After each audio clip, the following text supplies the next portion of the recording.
Thomas Luny, born in Cornwall, probably at St Ewe, was an English artist and painter, mostly of seascapes and other marine-based works. At the age of 11, Luny left Cornwall to live in London. There he became the apprentice of Francis Holman, a marine painter who would have a great and long-lasting artistic influence on Luny. Luny remained until 1780 in Holman's London studio, which was first situated in Broad Street, St George's, and later relocated to Old Gravel Lane. In September 1777, Luny left Holman's studio for a while, to journey to France.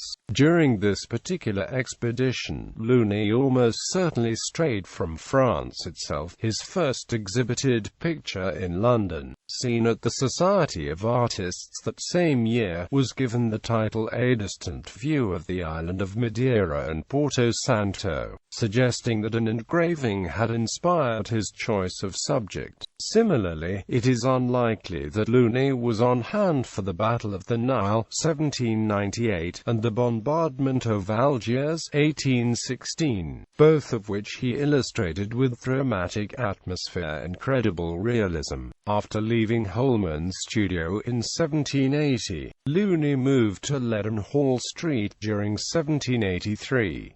It was around this time that Luny was frequently exhibiting at the Royal Academy, in a total of 29 exhibitions between 1780 and 1802. In Leadenhall Street, Luny became acquainted with a Mr. Merle, a dealer and framer of paintings who promoted Luny's paintings for over 20 years, to great success. Luny also found a wealthy source of business in Leadenhall Street, where the British East India Company had their headquarters. Their officers commissioned many paintings and portraits from Luny. This relationship between the company and Luny also had several non-monetary benefits for Luny. It seems probable that, considering the great detail and realistic look of many of his sketches of locations such as Naples, Gibraltar, and Charleston, South Carolina, Luny was occasionally invited as a guest on the company's ships on special occasions and voyages. Several years later, in 1807, Luny decided to move again, this time to Teignmouth in Devon. There he received a number of commissions, and he continued to be as successful in his work as he had been in London. Luny was by the time suffering with arthritis in both of his hands.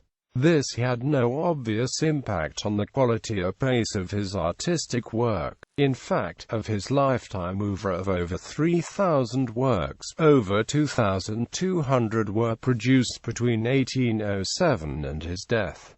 He died on the 30th of September 1837. Specimens of his work are exhibited at the National Maritime Museum at Greenwich, in the Royal Albert Memorial Museum in Exeter, and at the Mariners Museum in Newport News, Virginia.